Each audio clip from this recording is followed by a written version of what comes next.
Today's episode of the Restaurant Incubator is with Joe Haubenhofer. Joe is the managing partner at the Plaid Penguin. Now, it's a creative agency that's made a name for itself, helping restaurants shape not just how they look, but how they think.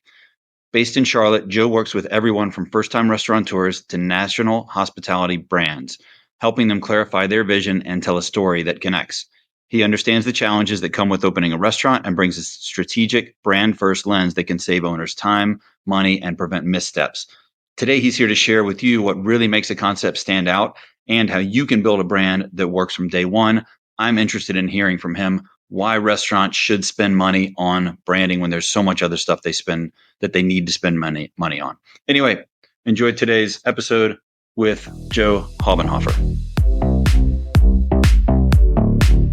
So today on the Restaurant Incubator, we've got Joe Haubenhofer and Brian Stockholm with us. So gentlemen, welcome to the Restaurant Incubator. Please tell us who you are and where you work. Yeah, thanks for having us. My name's Joe Haubenhofer. Work with a company called the Plaid Penguin. We specialize in branding and communications design. Have a heavy concentration in hospitality. And I'm also a partner with Brian in a concept we started here in Charlotte, North Carolina 5.5 years ago called Harriet's Hamburgers. Yeah, Harriet's Hamburgers. Brian Stockholm, chef partner with Harriet's Hamburgers, and happy to be here. Thanks for having us. Excited to have you all here. So as we think about starting a restaurant, and I think about the critical path and all of the things that have to be, all the tasks that have to be crossed off, and all the things that a nascent restaurateur needs to spend money on. Can you tell us about the value equation of spending money from the word go on branding, on concept, instead of doing it myself? Why should I look to a company like the Plaid Penguin to outsource it and do it for me and nail it? Yeah, I think starting with that word branding would be appropriate, and just kind of level setting it.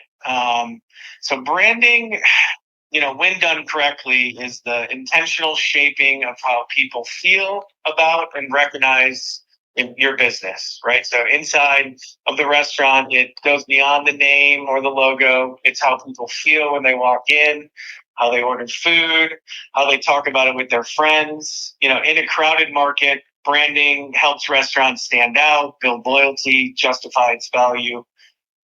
It's the difference between being, like a stop or being a destination is what we like to say.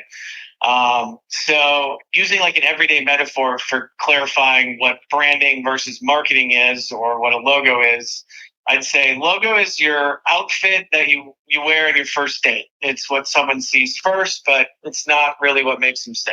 Mm-hmm. Marketing is, it's not your approach to how you would ask somebody out for that second date. Right? Like, where are you going to take them? When do they meet your friends? It's what you say, how you present yourself, how you dress, etc. Branding is who you are. It's your personality, it's your values, it's your vibe, it's your religious, political, human views. It's how you respond to difficult situations, your idiosyncrasies, your mannerisms, the good stuff, the sum total. And, like a human, it's a growing organism that naturally evolves, over time, but it's the core DNA. So moreover, marketing drives traffic, but branding builds trust and really sets the foundation to all aspects of your organization. So a roundabout way of saying, or a long way of saying, after, why should somebody spend dollars with a firm like ours is, I think we help bring out that authenticity. We figure out what is true to the stakeholders. Not, we encourage, our organizations or our clients to stray away from trends or what competitors are doing. I'm not saying you don't need to take advantage of those, but moving away from empty words like we have the best food or the best customer service, and focusing really on what makes this particular concept or the group around it pick, what can be true. We call that the North Star. So really digging in deep through a methodology that we have to extract that information, evaluate it over the marketplace, and develop a platform or a foundation of tools, which are visual and verbal, that then inform so many aspects of the business. So what the space looks like, feels like, how somebody talks, greets, guests. And that could be true for any type of a restaurant or hotel or anything. But fundamentally, it is some of the best dollars that you can spend is to get that North Star early on, because it clarifies everything else within the business and how you perceive the good stuff. So from the guest perception, I want to ask a question about internal branding versus external branding. If y'all draw a line between those two somewhere, or is the North Star something that you talk about in internal language and it then somehow affects or leads to the guest facing items, or is branding more holistic than that? Right. I mean, branding is very holistic, and marketing is too, but so is the guest experience, so is the food. It all should work. So all the little details that you have to account for when running a business or a restaurant can and should go back to the philosophy of our core brand DNA. Before you start designing the restaurant, before you start creating culture decks, you would use a lot of the nomenclature or the language that what we're calling the North Star as the foundation for it. So it's internal and external. Some of the pieces of language, like in the culture guide or training or steps of service, that kind of stuff is more internal, and then it just gets translated differently to the marketplace to make it stickier or easier to understand. More marketing speak, but yeah, they work interchangeably, and they should not really be different. Also, to mention here is this idea of we live in two worlds. Really, you could say three worlds: the operations of and the culture, and then we live in the physical guest experience, the space. And everything that comes from pulling into the parking lot to how you're greeted to what's on the signs in the door, what your bathrooms look like, what are you handed on the way out, what does your packaging look like, all of that stuff. And then there's the virtual world, which is totally different. People are forming opinions based on social media accounts, on Google reviews, on websites, etc., on articles they read, on community efforts they read about in the paper, whatever it may be. So connectivity and a holistic approach to all of these things is important.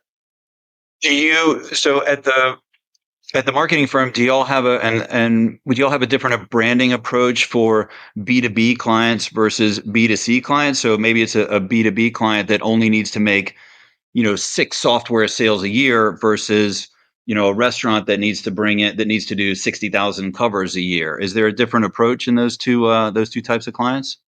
Of course, there's so many subgenres and industries. Okay. But yeah, B2B versus B2C is different. The philosophy of branding, though, still remains the same, whether you're a corporate, sales software company. Is it do you have cutting edge technology and you want it to present a way that we're doing something new that no one else is? Or are you more of just buy a product, click it from an ad on a website because it's easy and cheaper than the competitor? Do you want to be more edgy? So there's a lot of different, but yes, the nuances between B2C and B2B are very real, and that's where we take a look at who is the end consumer. What are those demographics? So in a B2B world, it would be are we selling to mom and pop stores? Are we selling to big retailers? Are we selling to Amazon? Are we selling to other manufacturers? It depends where they are in the supply chain, but branding remains the same. I would say the marketing approach is probably what's adjusted the most there. Okay. Now on the entrance wall of the Plaid Penguin, there's a quote by Chef Auguste Escoffier, and it says, I'm going to butcher the French, "Surtout fates sample." So, and I purposely didn't translate this, but I'm looking at it and I'm guessing it means something like "keep it simple, student." I mean, keep it simple, stupid. But what's the origin? What's the correct quotation, and how does it underpin the philosophy of your own company? Yes. Well, you got it close. But it is another way of the KISS acronym, keep it simple, stupid. And it means above all, keep it simple. Okay. And I think more so, more so than Plaid Penguin, Harriet's really embodies this philosophy. And what we mean by it is, if you keep things simple, not everybody's your customer kind of mentality. If you really focus, have intentionality, understand who you're talking to, and then put in processes that make it really easy to replicate and to make that guest experience pleasant and swift, it allows the rest of the team, especially on the front lines in the hospitality world, to anticipate moments where they can, what we call surprise and delight.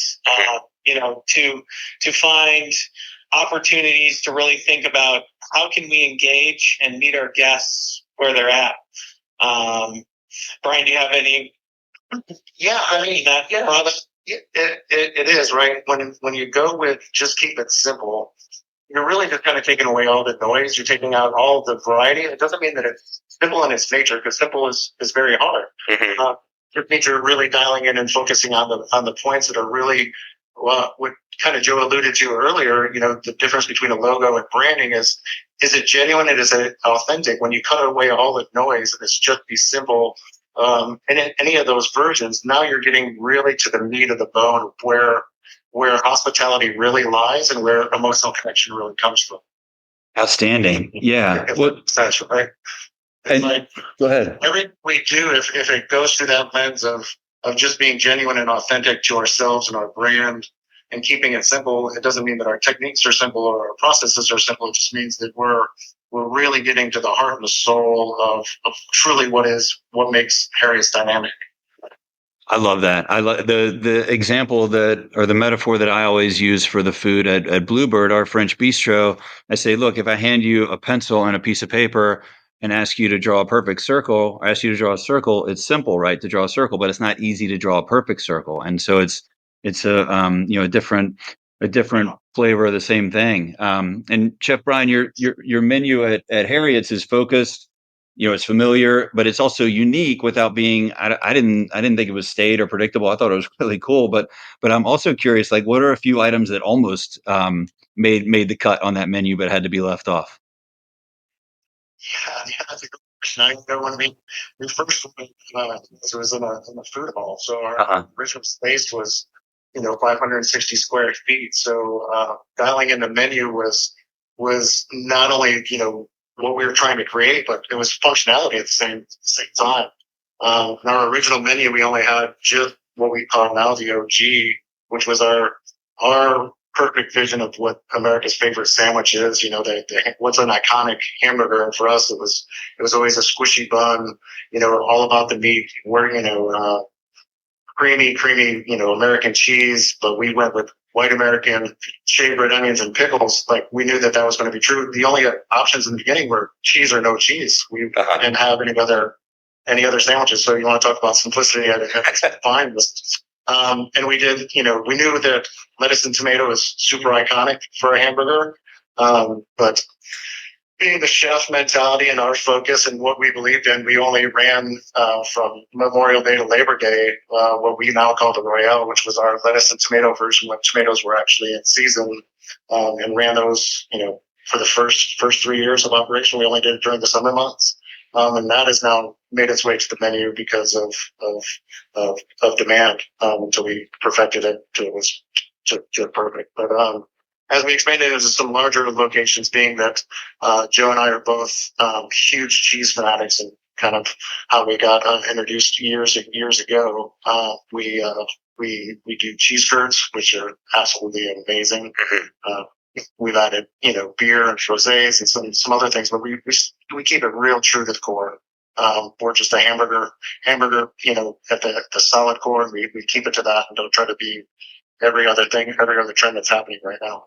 Yeah, for that first location, like Brian said, functionality, and it was really a test of a pilot test, so to speak. We saw some white space in really the southeast. Brian and I, yeah, like you said, had developed a relationship over years, and we've done a little work together. But we saw inside of this particular food hall there wasn't a hamburger place that was coming to the table that was good.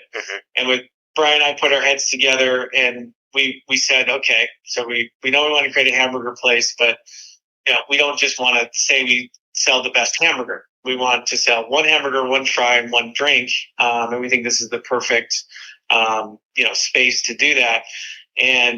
But the other important components about the business, which this goes back to the branding and this core DNA and North Star, were before we had a name or anything, Brian and I were like, we want this place to be something that can claim the Southeast. So the In-N-Out of California, the Whataburger of Texas, the Culver's of Wisconsin, Shake Shack, New York, and you can keep going on and on. But inside, particularly the QSR space, we wanted to grow an organization, a brand of community people first, both our guests and our team members, to be able to thrive, to grow something way bigger than just our interpretation of something that is super personal to everybody, which is the hamburger, which is why we call it America's favorite sandwich. That's, some people give us flack about that, but it's typically a sandwich.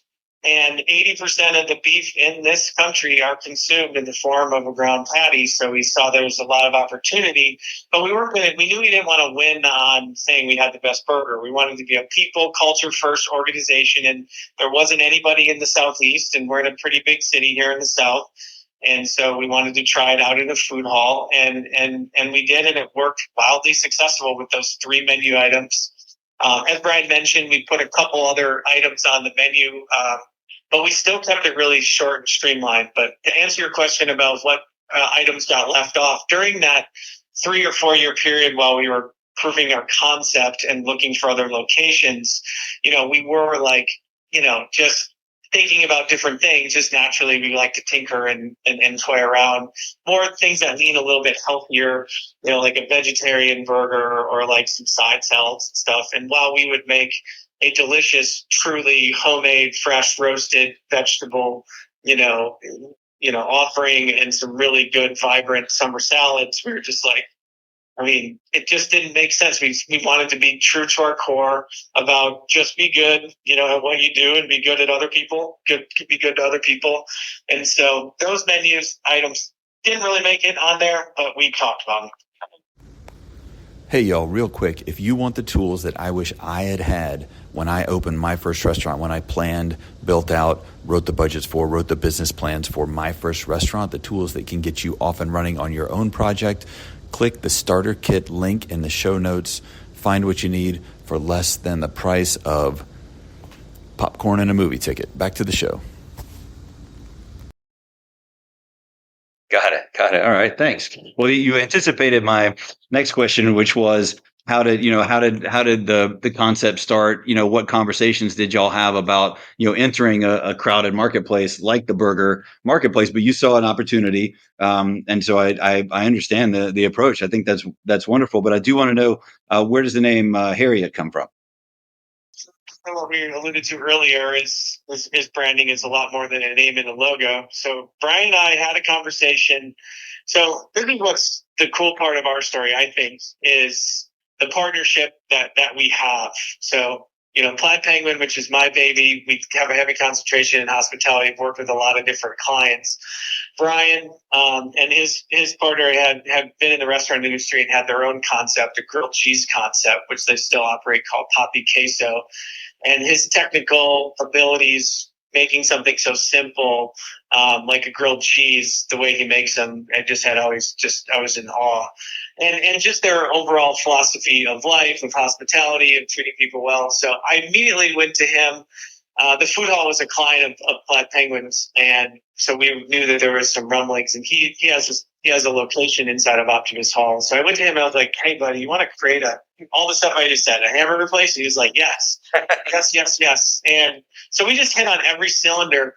And then so once we got through that. I mean, the easy stuff is coming up, not easy, but easier stuff is coming up with the brand and him coming up with the menu. But then there's all these other aspects to the organization, which our third partner brings, which is a lot of back office stuff and legal stuff and accounting and payroll and real estate. So we got them on board, and we said the pitch that we had, this is before the name, and we just said, here's what we want to do. And they were on board, and that's what allows us to have this accelerant with Harriet's, is we all have these lanes.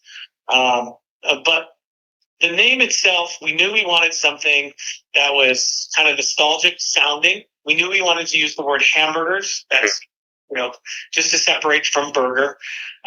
We knew we wanted it to be kind of vibrant, higher energy. We love alliterations, the Plaid Penguin. So we played around with a lot of different names, that were alliterations with the word hamburgers. My last name's Haubenhofer. We have, kids named Harriet and Henry. Coincidentally, we didn't start down that path. I wasn't trying to be like Wendy's guy or anything like that. But at the time, my daughter, I swear, is like born in the 1940s, 1930s. She's just got so much spunk and sparkle, and it was available. That's the other thing about naming is, branding. If you plan to, expand and have multiple locations, especially across state lines, we knew we needed something that we could own in the IP.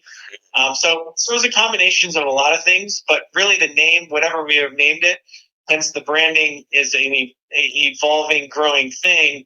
That it didn't, man, we could have called it whatever as long as it matched what we wanted to represent. Then the visuals start coming alive, and it's like, okay, so we want to be a modern but retro burger joint. Like we wanted to bring in the modernity, but in the space design of the rounded Formica corners you'd see at a diner.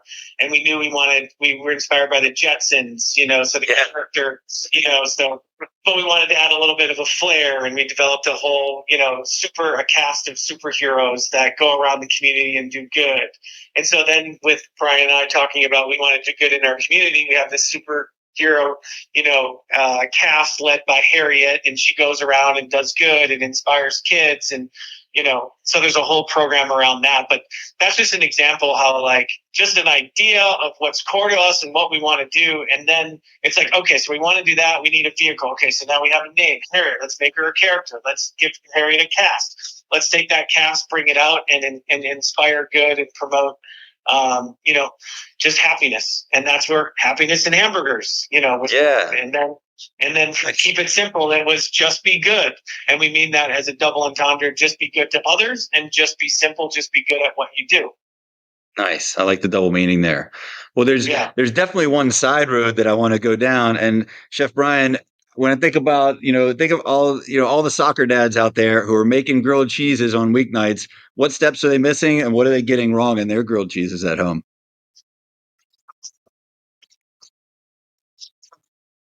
Kind of really lulling over grilled cheese. The biggest thing is butter the bread and not the pan.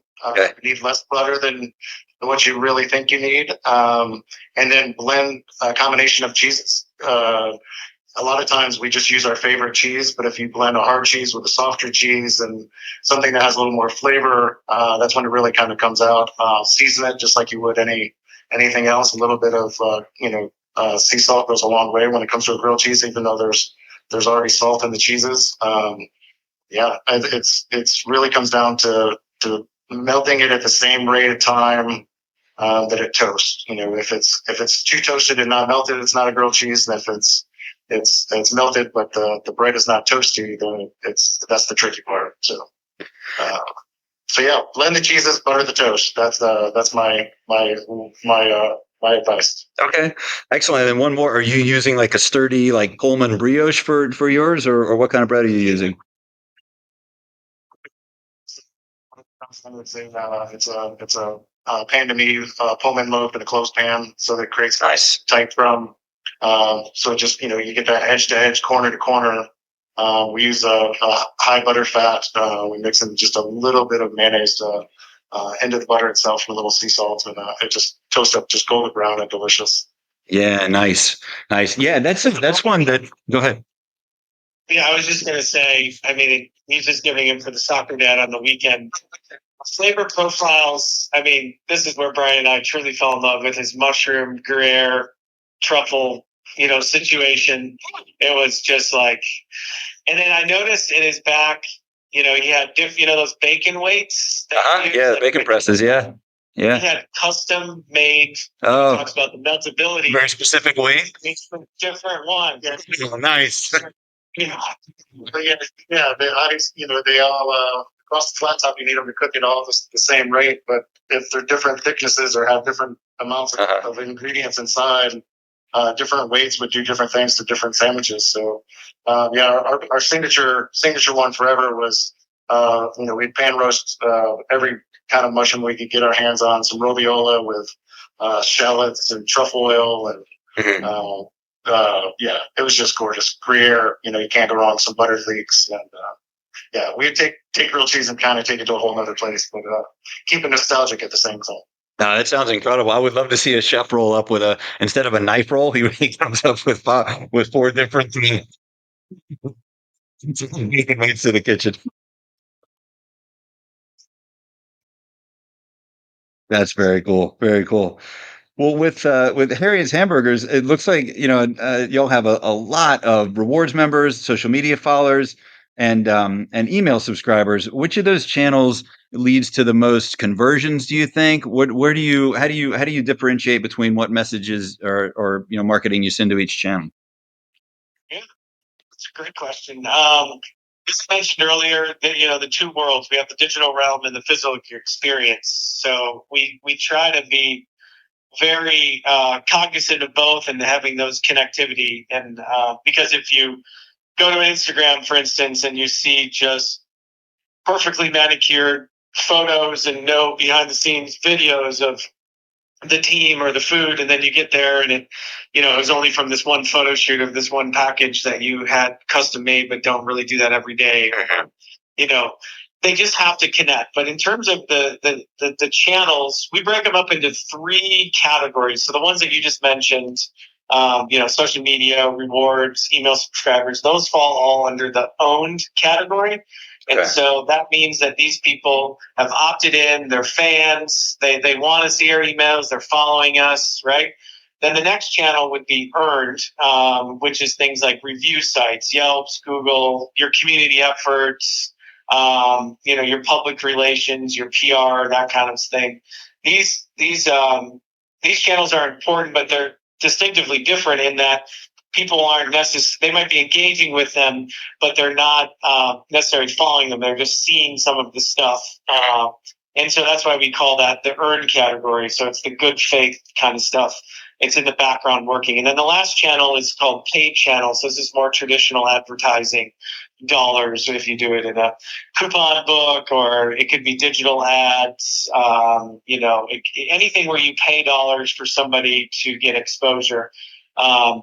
Broadly speaking, like the blend for all of our clients is, always different. But I'd say that for Harriet's, it's a little bit, so their blend is probably 60 to 65% owned, the channels that you mentioned, which are super paramount. They're cheap to deploy. People already are fans of you, and you're trying to grow that rubber band ball. Right. And then the next channel owned, I would probably say is 30%, which is pretty high, especially for a restaurant and even a QSR. So this is where we spend a lot of dollars going out in the community. We have a program called Random Acts of Happiness. And what falls under that is a 3-pillar system. So Giving Tuesday, everybody knows, one day a year, everybody gives back. So we took that to the next level. Every Tuesday at every one of our locations, the team picks a random ticket number. And no matter how big or small that order is, we ring a bell and that person gets a free meal every Tuesday. So that's a small thing that we do. It's happening right now. Yeah. Right. Yes, it is. Oh, that's right. The next, which My order in. it's a surprise and delight moment. Yeah. Mentioned. So that cost us a little bit of money, not crazy. And then the other one, another pillar of that program is called the Just Be Good crew, that superhero crew I mentioned. And so we have a cast of characters. We work with a kind of a aggregate nonprofit here locally in Charlotte that helps match up groups or individuals that are doing a lot of good in the community. And every quarter we make a new superhero character out of one of those nominees. And and so this is somebody that could be, big endorser for, one of our characters is Missy. She's had cystic fibrosis her whole life. Another one was a 13-year-old girl who had a degenerate kidney failure disease. And so we create awareness. We, treat all of their friends to a big meal. We do a big campaign, ask people to give money. We give money. And then the last pillar is, once a month, we're going out and we're dropping anywhere from 50 to 100 hamburgers at places we call them like unsung heroes in the community. It could be nurses, firefighters, underserved communities. And so these are all acts that, they cost us a little bit of money, but it's just more time and effort. And that builds that good faith. And then our merchandise program, just being such a fun, vibrant, design centric, organization. We make a ton of kids merchandise and hats, and we do not look at that as a profit center. We look at that, and so all of these things we're giving this stuff away all the time. We'd much rather, instead of buying a Facebook ad to pay $50 for somebody to view our ad, we'd rather give away 3 hats that soccer dad is going to wear to that game or at the beach that say Harriet's on it, and just talk about it.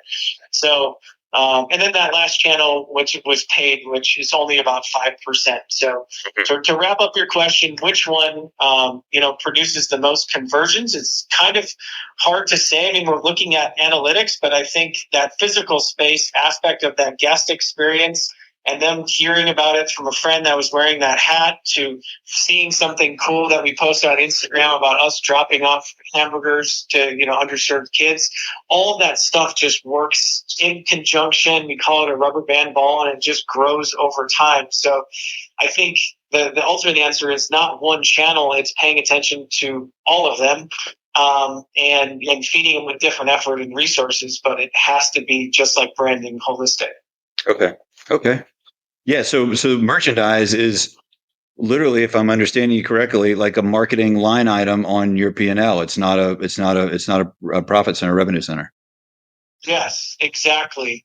And that pinged me, or just remembered a really cool thought about what's so cool about Harriet's. And so Plaid Penguin, we have a lot of these ideas, right? Yeah. Like to give away merch, to give away free meals, whatever it is. And it's just so cool.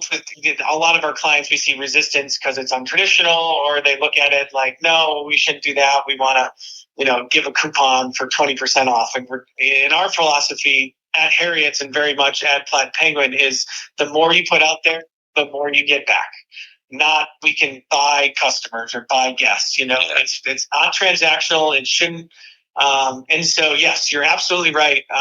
We look at all of these efforts as marketing, awareness, or just business building. Nice. Well, so last week I talked to Charlie Ferris, who's a local a Chapel Hill guy who owns Al's Burger Shack here. It's a little local collectional restaurant. It also owns a lot of Jersey Mike's franchises, and he was explaining to me how, I think he pays like 5% of revenue as a marketing fee, back to the franchisor. And so that is such a huge difference between what an independent, I think about what we didn't spend on marketing here at Hawthorne and Wood when we were brand new, and to then look at paying 5% to a franchisor. There's a big gap there. There's a lot obviously that doesn't get done by the independent owner. And so when you are in the marketplace and maybe you're seeing Instagram ads, or maybe you're just driving by a new restaurant or eating at it, what areas of marketing and branding do you see mom and pops falling short on over and over, that are just like maybe not fatal flaws, but maybe fatal flaws? Yeah, that's a question we get a lot. It's really nuanced, and it totally depends on the type of restaurant. If we're, more fine dining, are we more casual neighborhood spot? Are we, a local Greek QSR? But broadly speaking, I think I would go back to understand the difference between branding and marketing. And going back to why are we in this business in the first place? I think some pitfalls that people fall into is, again, whether it's a trend with TikTok or Instagram or, focusing on Google reviews, I think all of that stuff is important and you need to dedicate resources to it. But at the end of the day, the guest experience and your internal team members and how they see the business and how they see themselves in the business, and do they have, a say, or can they offer anything, and how we can improve. Just picking out little details, and trying to, bring those forward that seem true and authentic, not like doing the service thing, checking on the table 20 times and trying to refill water type stuff. But I'm kind of meandering around here because there's just a lot to unpack with that question. But I would say the worst thing that we see is just is maybe not trying to understand what marketing is. Like, it's not just Facebook, it's not just Instagram, it's not just TikTok. Those are all, it's so many different things. And I feel like some people just try to do it all, or just call a PR firm. We see that a lot. Like, hey, I need PR. And it's like, well, do you really need PR? Like, when you start looking under the hood, it's just like, let's take a look at your PMEX. Let's take a look at your Tuesday night sales. Let's look at your launch activities. Like, who is really your customer on what dates, and breaking it down and then figuring out how to meet people where they're at and to communicate to them. And that's where it gets really nuanced. And if you're fine dining versus QSR, it's different. Are we appealing to enough families? Are we alienating families? Are we, but again, trying to answer this question succinctly, I would say it's just maybe getting overwhelmed with the idea, or confusing marketing and branding together. And by being overwhelmed, they're trying to scattershot a bunch of stuff and not really focusing on one thing really well. Google reviews, for instance, like, those are, in our world today, those are super, super critical to pay attention and stay on top. I mean, talking about the virtual world and getting new traffic in the doors, it's you have to rank high, and people are judging you based on those feeds. So it's important that those things are being looked at on a constant basis. I know if there's not a lot of funds to have an agency or somebody do that, there's a lot of younger people that are pretty tech savvy that can use Chat GPT and use their iPhone and create good content and get that stuff out for you. Better than probably, you can, or maybe there's a manager or a mixologist or a server that's showing a little interest. You want to give them a little bit more responsibility. So it doesn't have to cost a lot. You just need to dedicate a resource to pay attention to some of this stuff, and start small and try to identify the channels based on your data of really revenue of where should we focus first, and start small and try to grow it. And then ultimately get to a point like where we're at with Harriet's, where we're constantly looking at all of it and just fine tuning it and pulling different levers at different time of the year to drive traffic or whatever. Got it. Okay. Thank you. Well, as y'all went from, the food hall, you're going from, one Harriet's locations to many. What in what order did you sort of expand the corporate team? Was it HR hire next, or CFO, or what were the critical positions as you started to expand? Yeah. Expanding on what I said earlier about this partnership, we call it the tripod, and based off of, have you seen that Cowboy Cauldron? Have you ever seen one of those cooking devices? Uh-huh. Yeah. So, like, how sturdy is that thing? And in the middle, there's this big pot. And so Brian and the ops team are everything to do with culture, hospitality, food, everything that runs. Myself and Plaid Penguin supercharging it behind, or everything brand, design, creative. And then our other partner handles, which they have another company that handles, call them like an incubator for small businesses, but they're handling all that back office stuff. And so our three groups are respectively, doing what we do best, and then coming together on the high level things, which is ultimately guided by our brand North Star, and just reporting back. So we don't have a huge organization at all. It's still the same. We've been growing now more on the operations side, so getting people to help support Brian and Shelley on the operations side. So just think director of operations, director of training, some more GMs that are going to now help train our culture and move around to each location as we open. But all that back office stuff, like that you mentioned, is taken care of offline.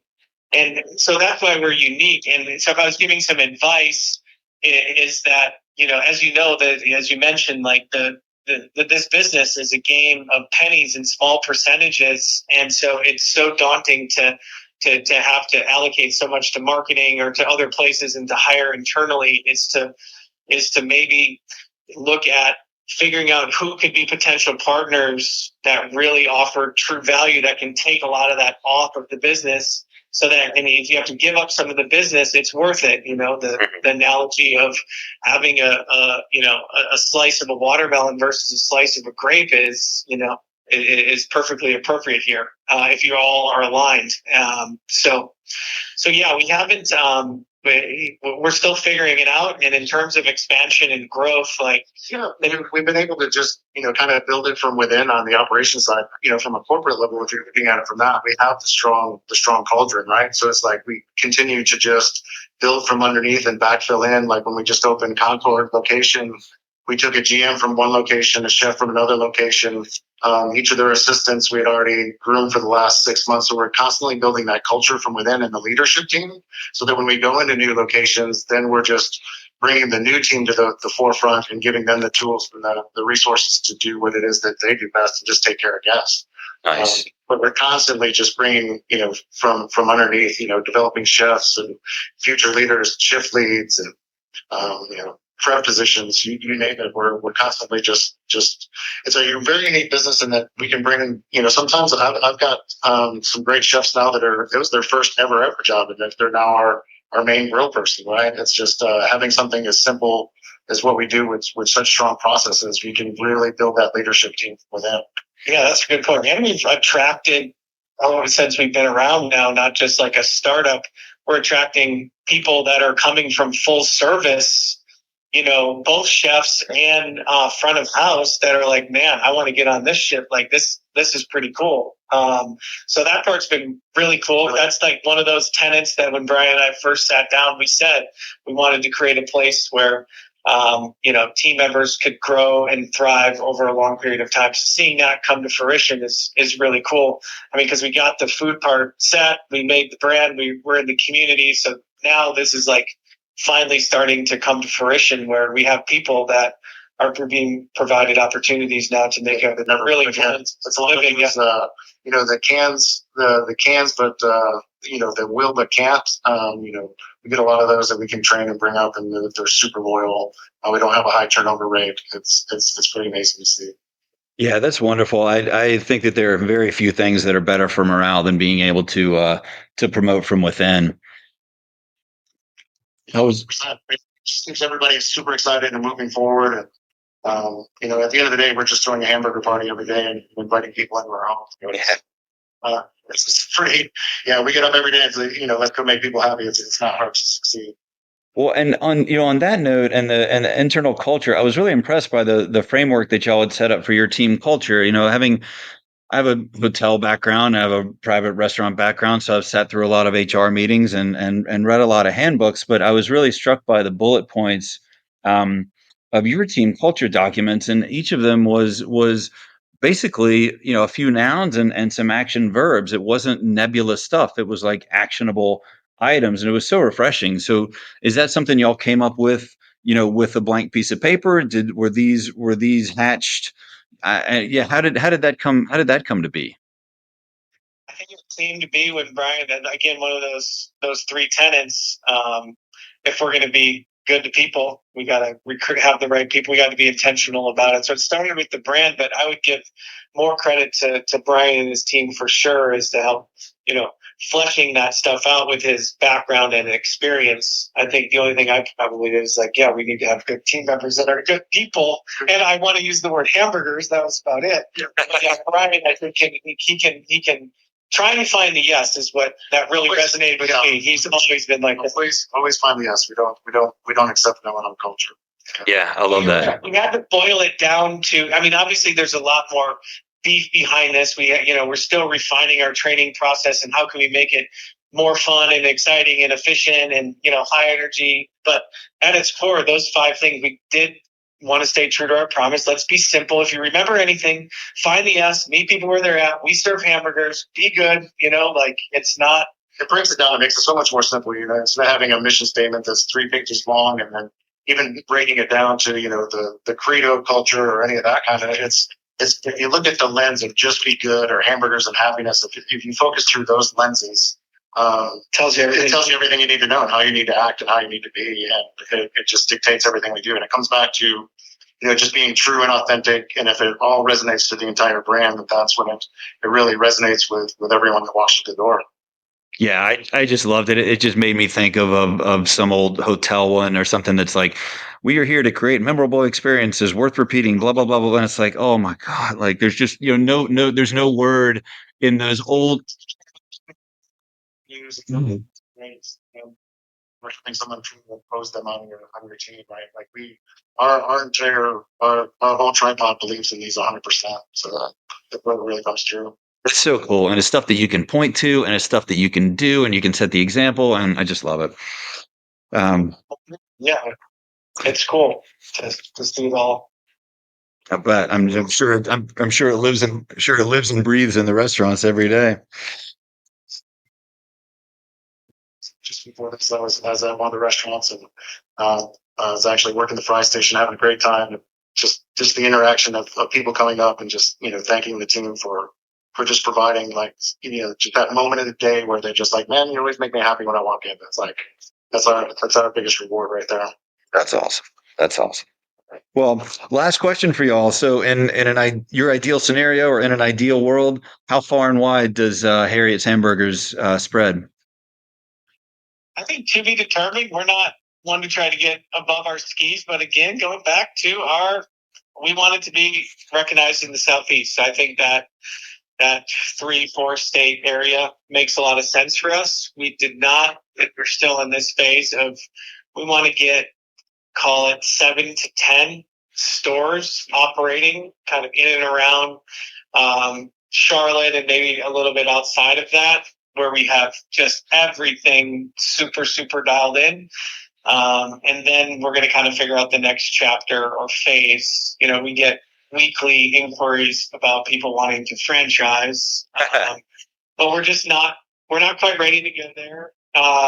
Really, it's not like a control thing. I think what we see is probably finding more so like partnerships of individuals or groups in other kind of cities, call that Charleston or Atlanta or Roanoke or wherever kind of in the Southeast, that share our values, that have experience running restaurants, that want to, kind of like that Jimmy John's franchiser. They typically in that world, those types of groups, they just want a playbook and they want to operate.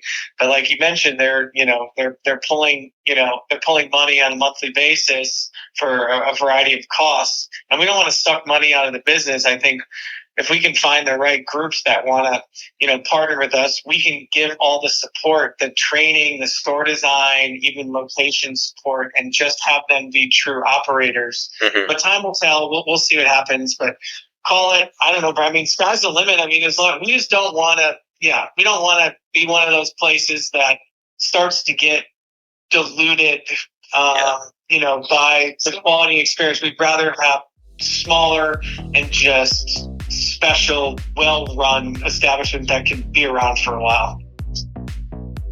Yeah, love it. Okay. Well, thanks so much, y'all. I really appreciate you.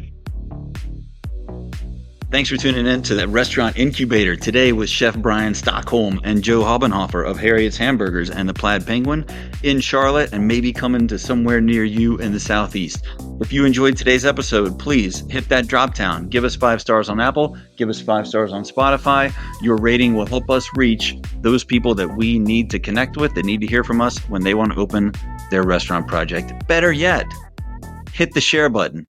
Send this to 2 people who you think have a bright future in the restaurant industry. Stay humble, stay hungry.